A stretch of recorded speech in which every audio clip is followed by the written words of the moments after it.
when I heard that.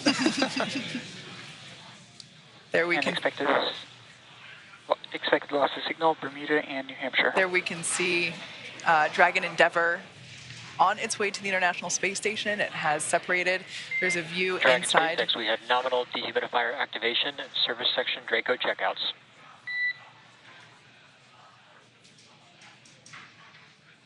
There we can see over the shoulder of SpaceX Endeavour, we copy, Roger. Over the shoulder, previously Commander MLA was on the left and pilot Larry Connor was on the right.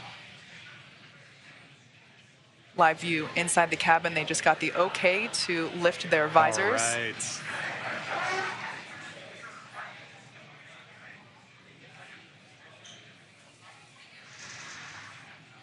All right.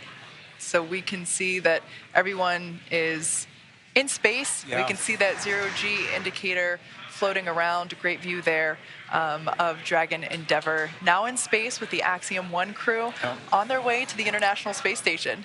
Yeah, I mean, this is a day of firsts. You know, this is my first time getting to participate in a launch like this. This is the first for Axiom. I mean, this is a first for spaceflight. And it's just wonderful to see such a picture of perfect launch. It really was. We saw the landing and we saw orbital or zero-G insertion at the same time. I mean, that was perfect. Yeah. It was wonderful to see.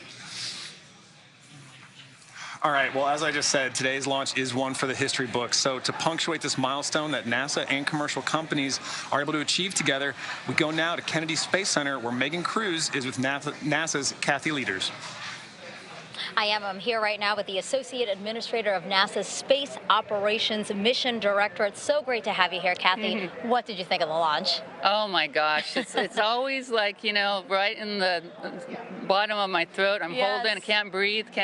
Yes. But what a beautiful, beautiful sight. Yeah. So good to see it. I want to tell everybody working Artemis 1 wet dress, we're off the range. We're off the range for Axiom 1 and we can get moving. But you always want to hear the engine cut off. You always want to hear that second stage engines lighting. You always want to hear, you know, each of these stages, and we need to just keep carefully working through the different steps to get that crew there to the International Space Station safely. Yeah. What does Axiom 1 represent? Axiom 1 and also future private astronaut missions to the International Space Station. Hey, you know, NASA's original goal was to enable commercial industry.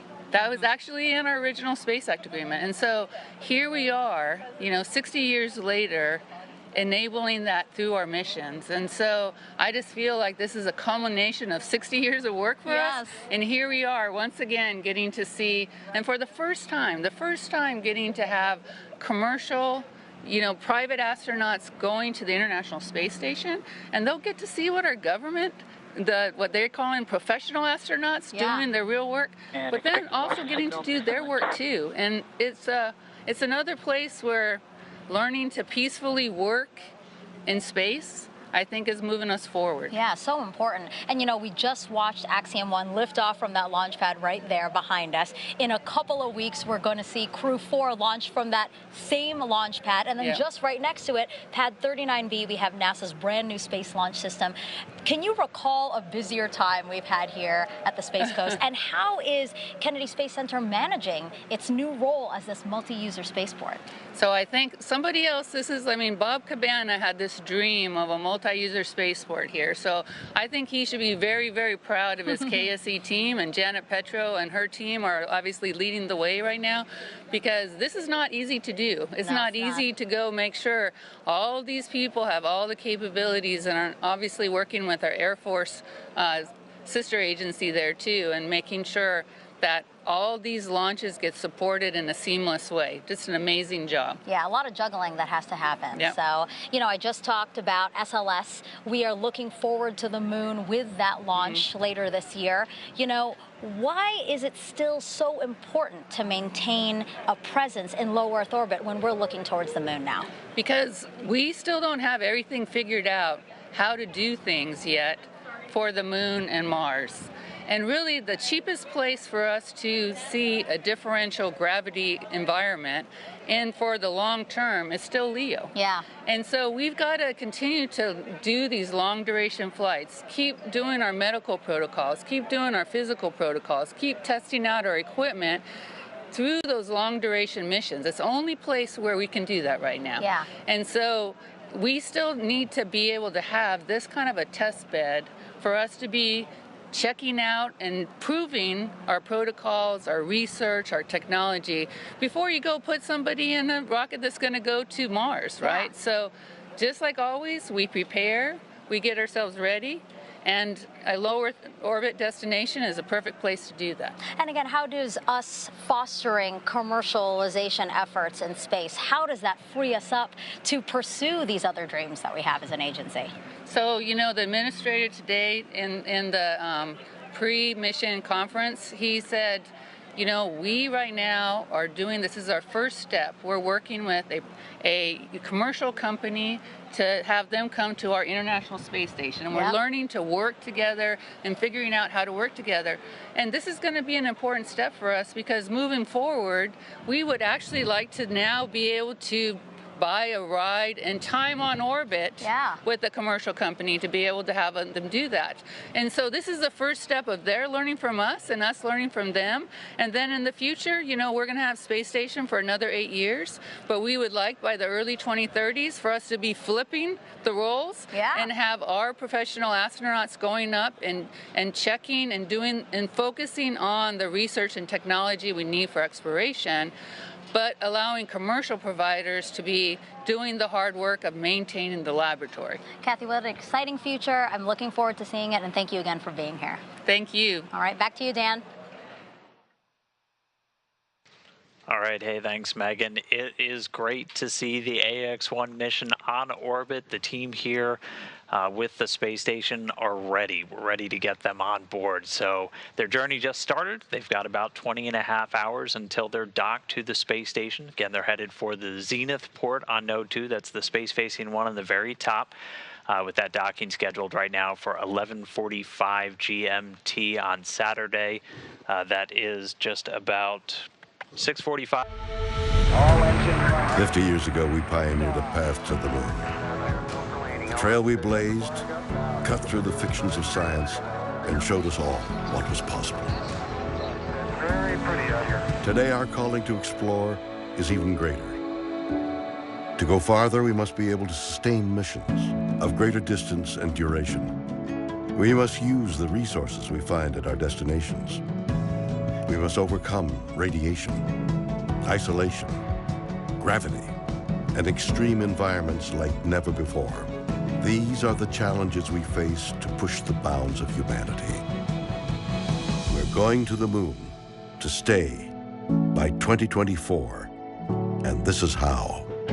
This all starts with the ability to get larger, heavier payloads off-planet and beyond Earth's gravity.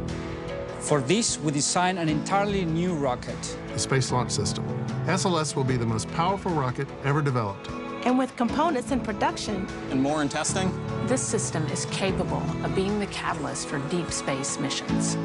We need a capsule that can support humans from launch through deep space and return safely back to Earth. For this, we've built Orion. This is NASA's next-generation human space capsule. Using data from lunar orbiters that continue to reveal the moon's hazards and resources, we're currently developing an entirely new approach to landing and operating on the moon.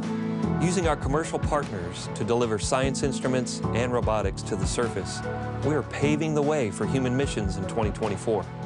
Our charge is to go quickly and to stay, to press our collective efforts forward with a fervor that will see us return to the moon in a manner that is wholly different than 50 years ago.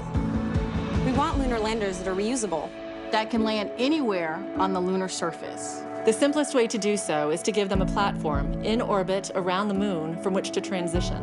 An orbiting platform to host deep space experiments and be a waypoint for human capsules. We call this lunar outpost Gateway. The beauty of the Gateway is that it can be moved between orbits. It will balance between the Earth and Moon's gravity. in a position that is ideal for launching even deeper space missions. In 2009, we learned that the moon contains millions of tons of water ice. This ice can be extracted and purified for water. It can be separated in oxygen for breathing or hydrogen for rocket fuel. The moon is quite uniquely suited to prepare us and propel us to Mars and beyond. This is what we are building. This is what we're training for. This we can replicate throughout the solar system. This is the next chapter of human space exploration. Humans are the most fragile element of this entire endeavor, and yet we go for humanity. We go to the moon and on to Mars to seek knowledge and understanding and to share it with all. We go knowing our efforts will create opportunities that cannot be foreseen. We go because we are destined to explore and see it with our own eyes. We turn towards the moon now, not as a conclusion, but as preparation, as a checkpoint toward all that lies beyond. Our greatest adventures remain ahead of us. We are going. We're going. We are going. We are going. We're going.